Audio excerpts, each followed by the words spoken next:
अजब गजब कहानी एक बहसी महारानी की, जो सुंदर दिखने के लिए लड़कियों के खून से करती थी स्नान। इतिहास की पर्दों में ऐसी कई कहानियां और राज दफन है जो अगर सामने आ जाए तो आप सहम जाएंगे।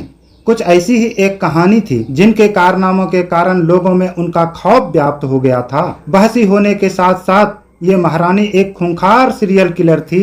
वैसे तो आपने कई सीरियल किलर्स के बारे में सुना होगा जिन्होंने सिलसिलेवार ढंग से कई हत्याएं की होगी, लेकिन इस महारानी की कहानी आपके रोंगटे खड़े कर सकती है।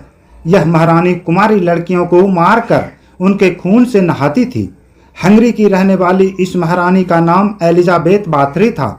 एलिजाबेथ बाथरी को इतिहास की सबसे खतरनाक और बहसी महिला सीरियल किलर के तौर पर जाना जाता था। साल 1585 से 1610 के बीच बाथरी ने 600 से भी ज्यादा लड़कियों की हत्या कर उनके खून से स्नान किया था।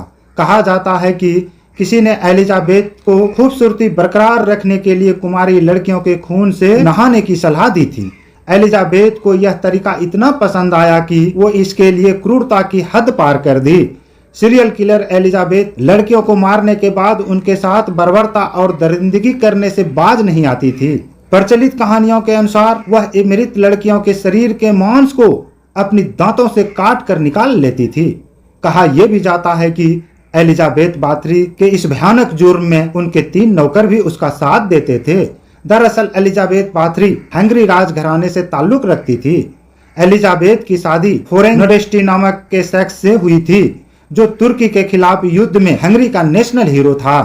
लड़कियों को अपने चंगुल में फंसाने के लिए एलिजाबेथ बहुत बड़ा जाल बुनती थी। एक ऊंचे रसूख वाली महिला होने की वजह से वो आसपास के गांव की गरीब लड़कियों को अपने महल में अच्छे पैसे पर काम करने का लालच देकर बुला लेती थी। लेकिन लड़कियां जैसे ही महल में आती थी वो उन्हें अपना शिकार बना लेती थी।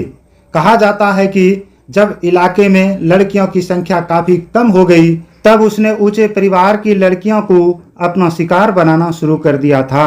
हंगरी के राजा को जब इस बात का पता चला तो उन्होंने इस मामले की जांच करवाई। इस मामले को लेकर जब जांचकर्ता एलिजाबेथ के महल में पहुंचे तो वहां का हाल देखकर दंग रह गए। जांच दल ने एलिजाबेथ के महल से कई लड़कियों के कंगाल और सोने चांदी के आभूषण बरामद किए थे। साल 1610 में एलिजाबेथ को उसके घिनौने जुर्म के लिए गिरफ्तार कर लिया गया। इस कुकर्म के लिए एलिजाबेथ को फांसी तो नहीं दी गई, लेकिन उसके ही महल के एक कमरे में उसे कैद कर दिया गया, जहां पर 4 साल बाद 21 अगस्त 1614 को उसकी मौत हो गई। प्यारे साथियों, ये कहानी आपको कैसा लगा प्लीज कमेंट में बताएं।